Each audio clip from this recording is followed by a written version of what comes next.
Hi, y'all. I'm gonna try something. I don't know if this will work. Hopefully this works. I'm going live on Facebook and I'm recording this for YouTube and BitChute and other places. So we shall see how multiple devices works.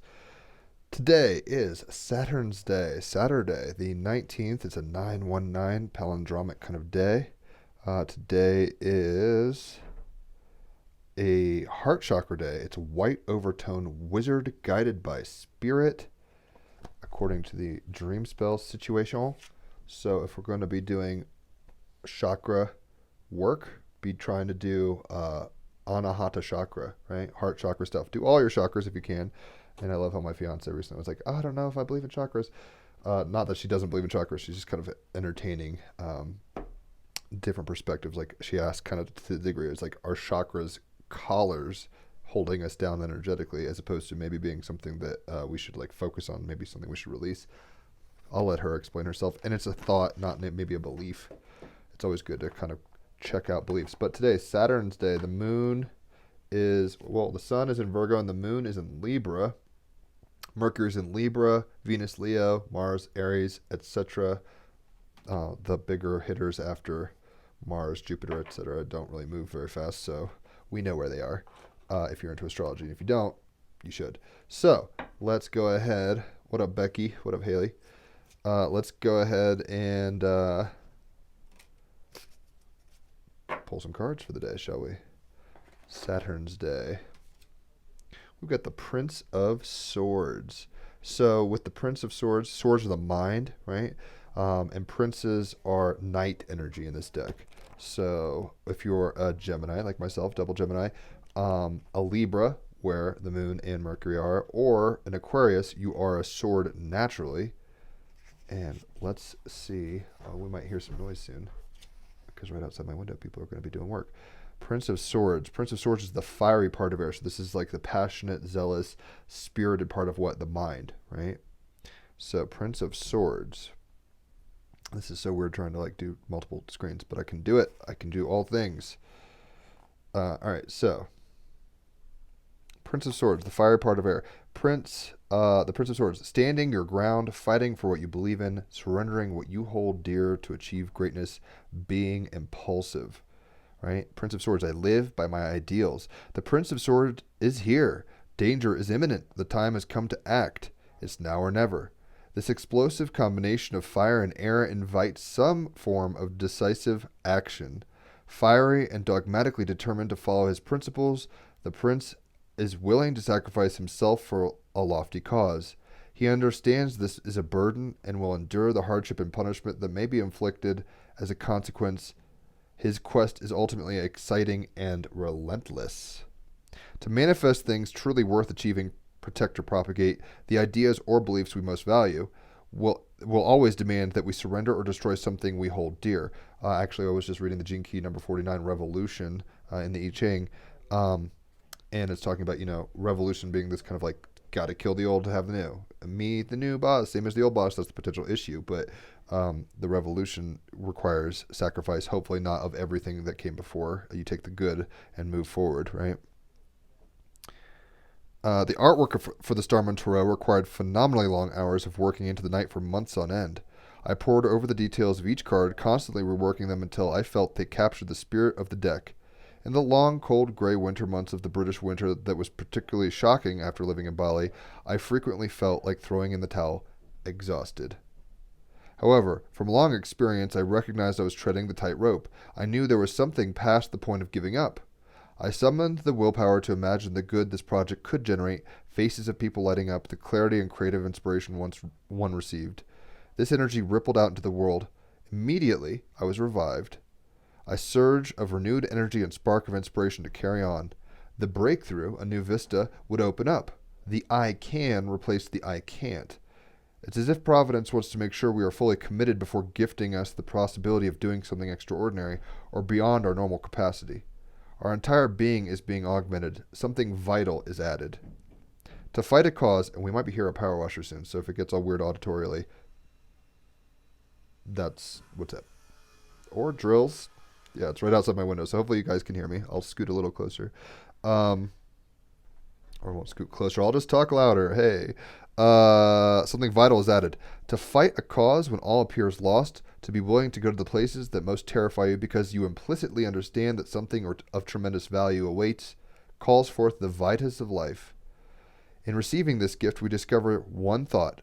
Our smaller self is no longer the prime faculty determining our actions. We are guided by a higher power to do what must be done. The Prince of Swords, the Prince of Swords embodies this energy. The huge raven signifies the arrival of this vital force. The prince himself is modeled on a young punk rocker who embodied the energy of a tragic rock icon, Sid Vicious. Can't make up this stuff, right? Heading for a similar untimely end until one night a drug score went horribly wrong, leaving him almost battered to death. That night, he had a vision of Jesus telling him that he could give it all up, and it would be just fine, or he could go back into his life and help impact the lives of sick children. As soon as he was out of the hospital, he got fit, running races and gaining sponsorship. Instead of vodka, he drank green juice. Instead of hustling for drugs, he hustled corporations to contribute money for hospital equipment. He became unstoppable. What decisive action do you need to take? So, Prince of Swords, the fiery Pardivar, standing your ground, fighting for what you believe in, surrendering what you hold dear to achieve greatness, and being impulsive.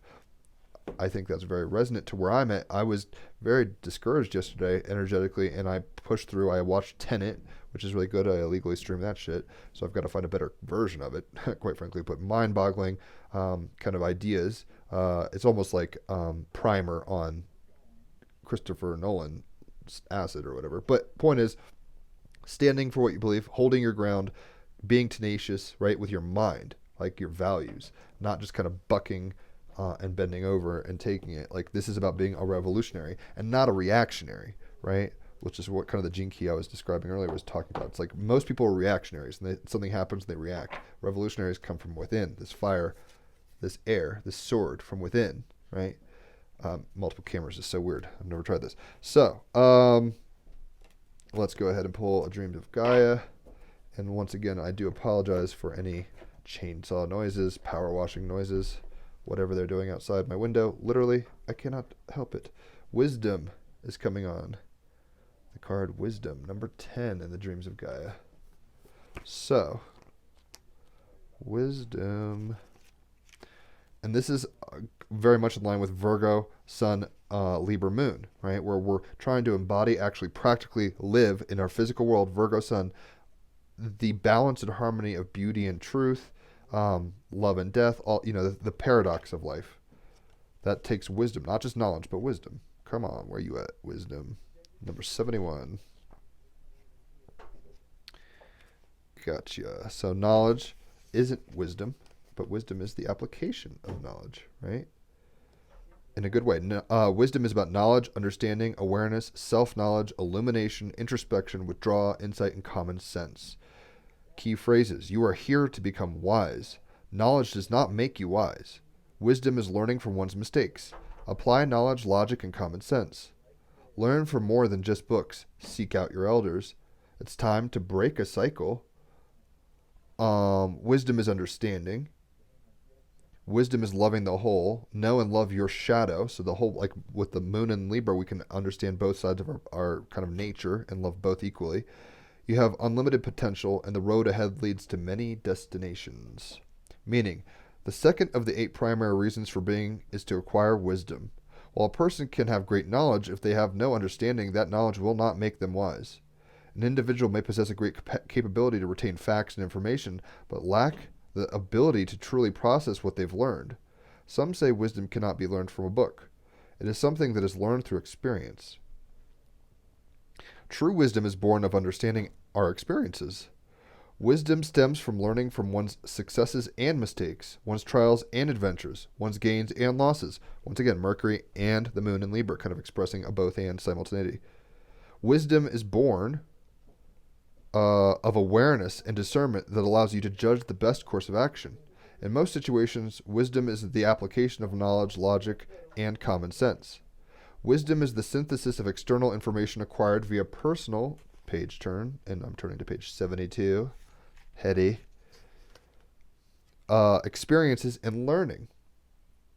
It comes from using logic, emotion, and intuition to analyze and understand, to discern the truth, to grow in awareness, and then use that knowledge to find our place and purpose within the universe, and to live a good and productive life. When the wisdom card appears in the present position, which is where we're going to place it, it is reminding you to look beyond your personal scope, beyond your current opinions. You may have been conditioned to believe in dichotomies. You may have been conditioned to define, label, and judge. You may have been conditioned to think, behave, and be a certain way, but a wise person looks within and sees beyond their conditioning, beyond their opinions, to the truth. To do so, they have peeled away the layers of familial and societal indoctrination, fears that have no foundation, insecurity, and doubt, and have revealed a person who understands, loves, and accepts the pure, whole nature of the psyche that remains. The wise person does not question whether they are good or bad, but accepts they are human, and that humans are multifaceted beings who cannot be nor should be defined or quantified in a limiting manner. A wise person realizes that a good person who does good deeds is still capable of bad acts, and a bad person who does bad deeds is still capable of doing good. That's the whole point of the yin-yang, right? Both and. Sorry about all the noises. It is wise to understand that the very acts you condemn or revere might result in consequences that are vastly different to those you expected. Good intentions and good deeds may give rise to catastrophe, while bad intentions and bad deeds may give rise to change that brings nothing but good. A wise person knows that even if they were to possess all of the combined knowledge of man, that what they know would be equal to a single star in an ever-expanding universe full of an infinite number of stars. A wise person knows not to define or limit, because humanity is full of limitless possibilities. We are constantly evolving and therefore unknowable. We are part of the great mystery and limited only by our narrow perception and understanding of what is, what was, and what might be. When the wisdom card appears in your present, it says there is a beautiful wisdom in accepting that you do not have to have all the answers, which corresponds very much to a post I reposted or quoted rather, Haley, my fiance, where it's like, spiritual knowledge is all great. It's like, it comes down to love and like love and being present in the now, right?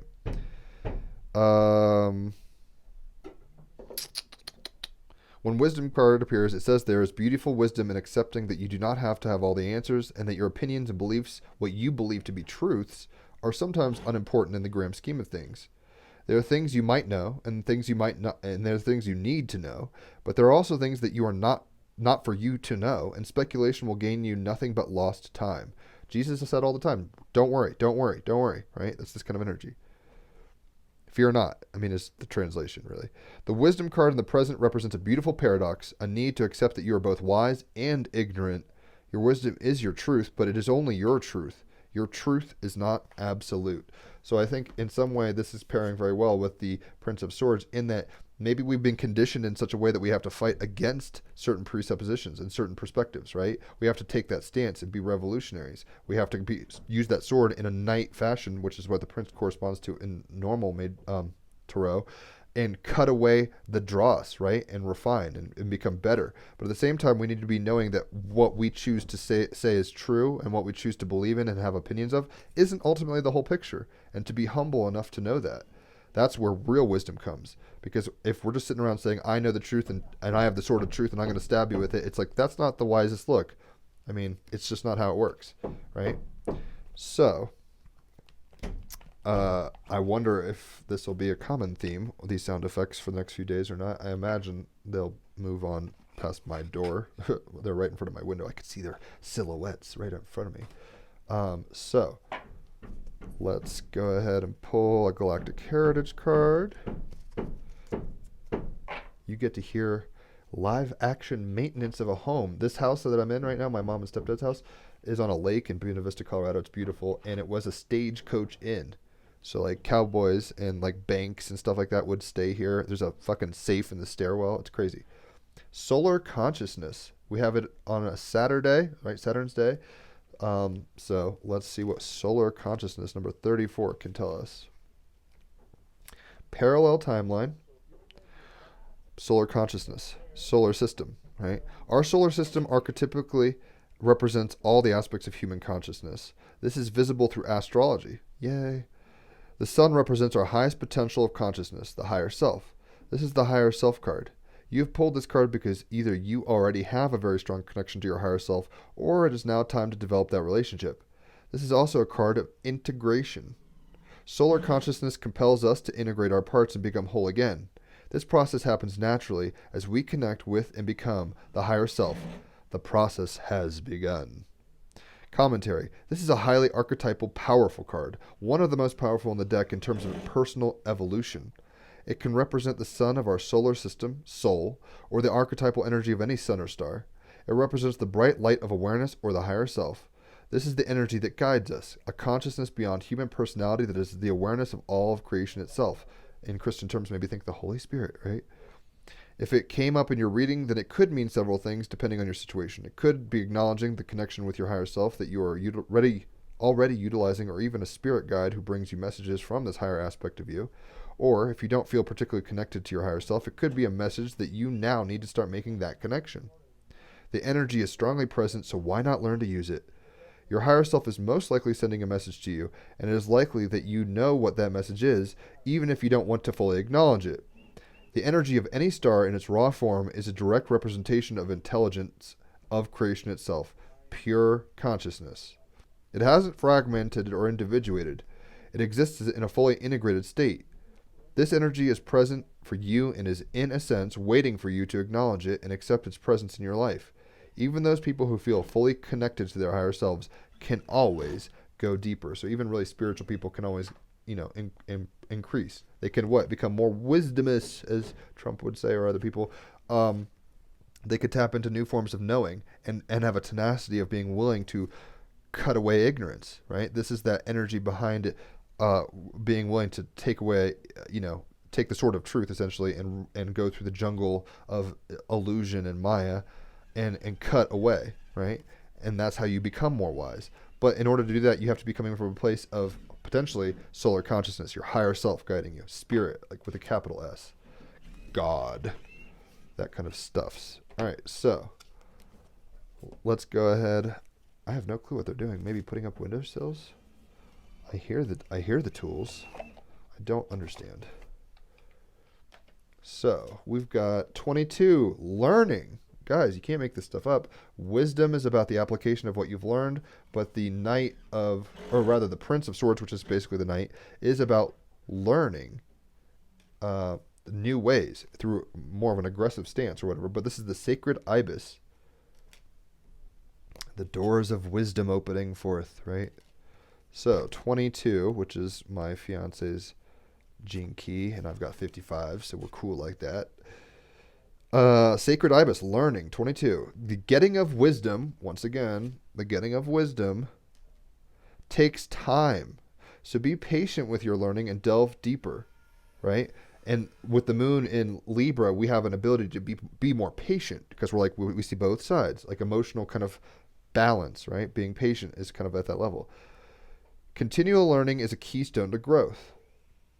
You will succeed in your exams or study.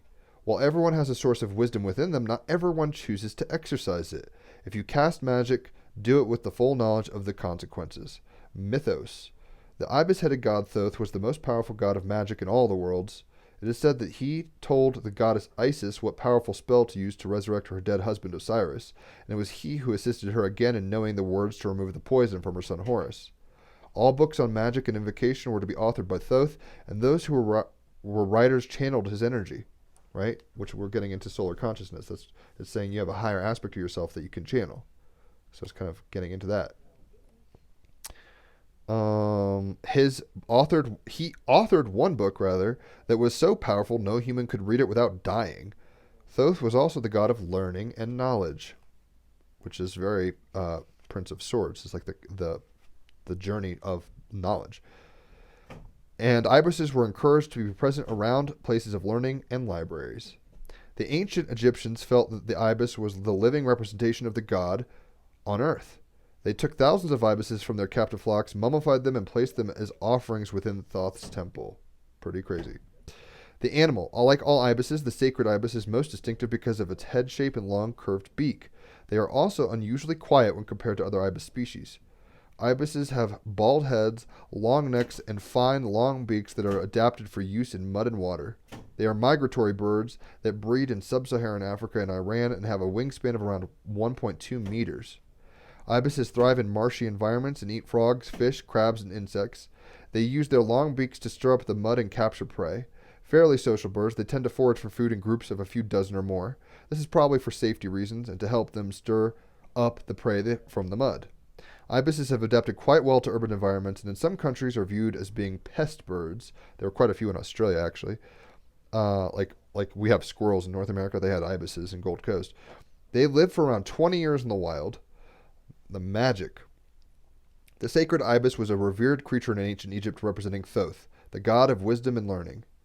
What are we getting today? Wisdom and a level of learning through action. So honored as a gift to Thoth, they were given full mummification and bred especially for this purpose. According to historical accounts from figures such as Aristotle and Strabo, ibises could be found in the streets of cities including Alexandria. Ibis magic inspires us to be curious and to learn more about the world. If we are students of any kind or wish to know about a subject more deeply, we can call upon this energy. Thoth teaches us that while we can seek counseling from others, often our best and first port of call is actually ourselves, which once again resonates with the post on Facebook I quoted from my fiance, where it's like, look, spiritual knowledge is great, but knowledge is not wisdom. The wisdom is coming from within. The kingdom of God is within, right? Like you don't have to find it in a book or a sermon or a teacher. These things can be catalyzers that cause you an awareness and a gnosis and a remembrance of what you already know, but it's already inside of you, right? Symbologies: man with an ibis head, lunar disc, book of knowledge, Egyptian alphabet. Status is of least concern. There's a whole lot of ibises. Let's get an art oracle card and a crystal card, and then I will jam, and hopefully it's auditory. I know there's sounds so on the headphone mic, which is what I'm recording on my iPad, it's probably easier to hear me. I'm trying to talk loud enough so that those sounds don't drown me out. Sorry, can't really do much about that. It's called timing, and this is teaching me patience, emotional balance. I'm having to breathe and say, this too shall pass, and hopefully you're getting the message you need to have. Gustave Courbet is who we're getting as the artist. So let's see what Gustave has to tell us with some nearly pornographic work. Gustave Courbet shocked the bourgeois by keeping things real. Instead of idealized or historic versions of life, he painted what was in front of him every day, namely everyday people, including prostitutes, and their everyday bits, including an intimate close-up of where we all come from. Famous Courbet, known for the immediacy of his aesthetic, earned himself the reputation of founding realism and menacing society with his annoying beliefs about liberty. This would be very Prince of Swords, menacing society with his beliefs about freedom, essentially.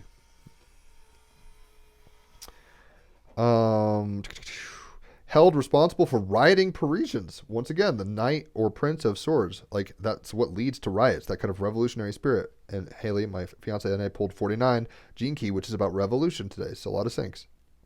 Held responsible for rioting Parisians' destruction of the Column and the Place Vendôme, celebrating Napoleon's career as conqueror. Courbet was jailed for 6 months and then fled to Switzerland to avoid more legal fees. That's very Saturn's day, right? Jail and fees and laws and fighting laws. Saturn's day today. He died prematurely, justified in his distrust of authority.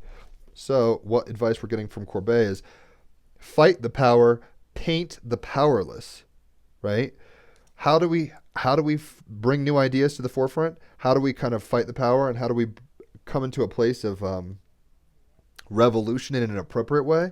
We need to use wisdom, right? And show the whole picture, solar consciousness, like a big picture of what's actually happening, and show people what we're aware of so others can learn from us. Don't run around saying, I have the truth, and stab people with it. Say, this is my truth, and express it. That's usually the best way to go about things. Just be yourself, right? And if you take your authenticity, you might get cut up like this guy, but if you take your awareness, that sort of intellect, the mind, if you take that and run with it and show other people what you're doing, wisdom will reign. It doesn't mean everybody's wisdom is the same. So everybody's ideas are different. Just like there was people in the revolution,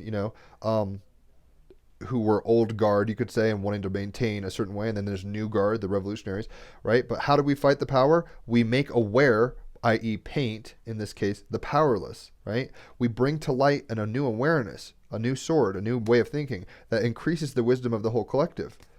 That is how we bring solar consciousness to a higher self-consciousness into our meat suits in our cultures and stuff like that, right? We're learning through each other, and we have to have humility to know that we don't have the corner on the market in terms of wisdom or knowledge.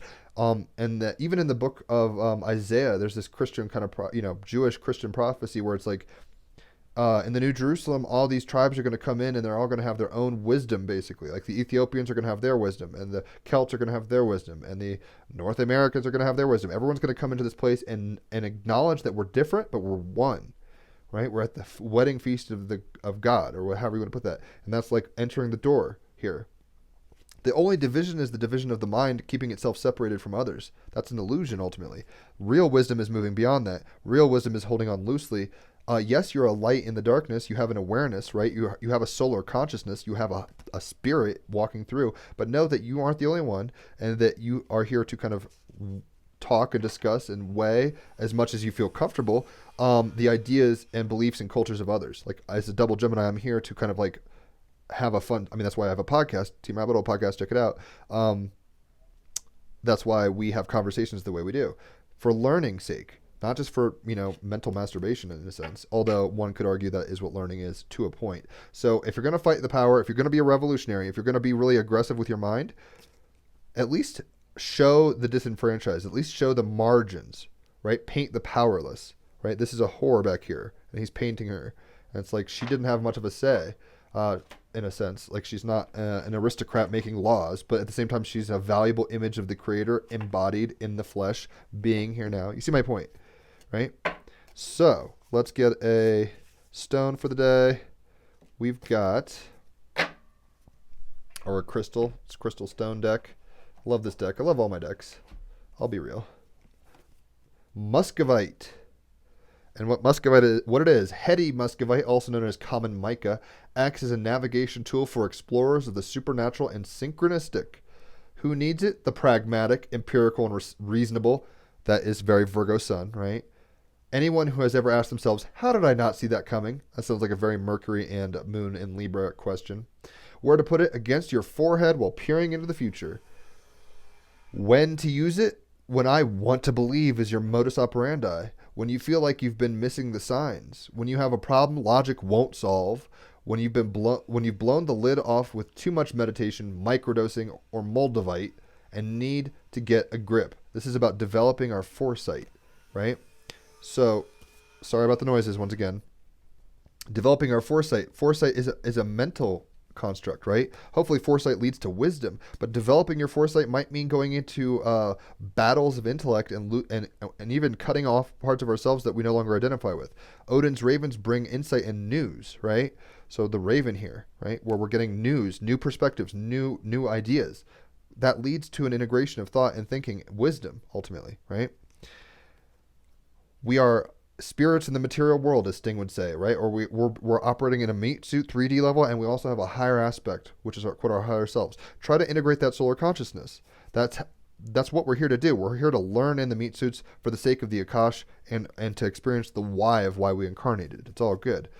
Fight the power, paint the powerless, right? If you want to be a real change, show the margins. You don't have to force feed people the margins, but just show, solidarity is enough sometimes, right? So even the whole Black Lives Matter thing, although I think it could be very political and almost as reactionary as white power might be, right? That's problematic in itself. The fact that we're bringing light to marginalized people groups is very helpful. It's how do you fight the power? You paint the powerless. You show those voices, right? And Muscovite is telling us to develop our foresight. And that means using wisdom and knowledge, new knowledge and wisdom in conjunction, ultimately. So let's go play some music. Just 1 second. Oh my gosh, 2 devices. How tricky. Hopefully this is working. I can feel my phone getting hot, so hopefully it doesn't just stop all of a sudden. All right, so let's play some music. I've got it all set up. Yay. I was ahead of the curve today. I used foresight, you could say. And then we're jamming specifically to the vibe of the Prince of Swords or the Knight of Swords. So aggressive new ideas, shedding old beliefs, being willing to step into wisdom, right?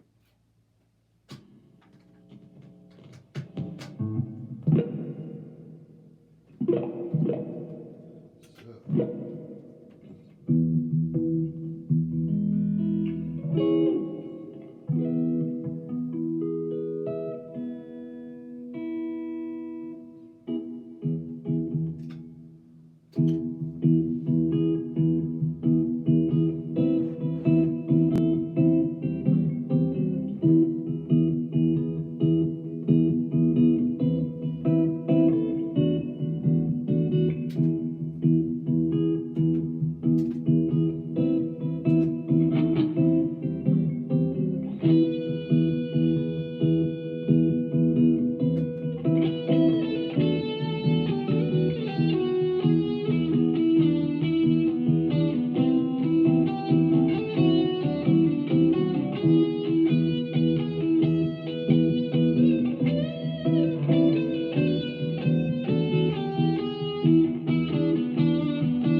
And it was a little aggressive because the prince is like the knight. So the knight is new ideas, right? The knight of swords. This is coming into a situation in which we have maybe insights, epiphanies, through what? A willingness to confront our ignorance, a willingness to confront status quos, right? To come into what? More wisdom, to more full wisdom. We need to be embodying our solar consciousness, our higher selves, right? Bringing that light of truth, bringing that spirit into the body, however you want to put that, being wise in a world of a lot of ideas and cutting away the ideas that don't work for us without maybe cutting the throats of those that we don't agree with. Very tricky. Moon and Libra. How do you address injustice without becoming unjust yourself? How do you deal with ignorance without becoming ignorant and acting out of ignorance yourself? It's not always easy, right? But we have to take this initiative. We have to be able and willing to combat ignorance in ourselves first and foremost. That's where wisdom comes from. And when we can do that inner work, we can actually come to a place where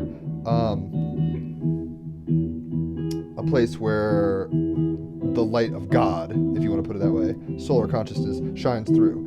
Shining through like that door, right? And the ibis is telling us, sacred ibis is saying knowledge. So knowledge is power, shedding that which no longer serves us and confronting ignorance and evil within ourselves ultimately leads to the wisdom, right? This is for what? Virgo sun, practicality, for our personal health, for our personal evolution from, evolution of consciousness, right? Solar consciousness is like the sun even goes through stages of consciousness, whether it's like, a white dwarf or a red dwarf, all that kind of stuff. The sun one day, our point of consciousness in this galaxy will even be burnt out potentially, which is an interesting fact to know, learning. But what we need to be doing is fighting the power by painting the powerless, right? Bringing people awareness, Prince of Swords, the Knight of Swords, awareness leads to wisdom. Solar consciousness, like without the sun, without the light of awareness, like you don't come to and here's the tricky part, even with the sun shining, you see shadows. Those shadows make you aware of phases of the moon, even like that kind of stuff. The light brings awareness to all. Even in the darkness becomes more aware of itself in contrast to what is, quote, light. Learning is why we're here, folks. Soul learning. That's why we came here. That's why we're incarnated at all. Fight the power by painting the powerless. Show the disenfranchised. Show maybe marginal beliefs and opinions. Show your truth and be yourself, and that's how you stand up in a world that's trying to put you down, right? Develop your foresight through Muscovite, though. It's getting very bright all of a sudden here on this other screen. Develop foresight with Muscovite, right? This is about taking your intuition, your sword of truth, and applying it in a beautiful and harmonious way. Libra moon, Mercury and Libra. Ultimately, we're doing this together. It's one. We're all one thing, so don't forget that. We're here to learn. We're here to become, and we're here to show people our perspectives and not be silent in the face of injustice. And everybody's got a different role. Hit me up for a reading on astrology about your chart if you want to know kind of your role in the revolution and how to best act within integrity within your design, because we're all designed differently, right? Even though we're all one. It's a paradox. Develop your foresight. Figure out how you want to go about this thing and kick ass while doing it. Hopefully that resonates. Like I said, hit me up for readings if you want. You can email me or Facebook message me at Brother Jim, which is my astrology site or whatever. Only 5-star reviews. It's hot like that. The podcast isn't happening today, but I'll post that. Check it out. Team Rabbit Hole Podcast is what it's about. Like, we're going down rabbit holes. We're finding new avenues of truth. We're asking questions that hopefully lead us to more circumspect wisdom and improve our solar consciousness, ultimately our higher selves. Through what? Learning, asking questions, right? Asking questions and having guests on that are very much maybe on the fringe, right? And that's how we fight the power. That's how we develop our foresight and know what truth is appropriate for our journey. We do that every day on, almost every day on Team Rabbit Hole. So we're at 150, I think, 8 episodes or something like crazy like that. And it's just a lot of fun. So check that out. And hopefully you guys all enjoy your Saturn's Day. Don't do anything stupid. Try to be the experiences you want to, be the change. Be that experience. Embody what you see to be true. Kindly, compassionately, Moon and Libra, with balance and equanimity, but also with an eye towards your personal health and the health of the environment around you. We're lifting it up all together at once, right? And in that, I bid you adieu.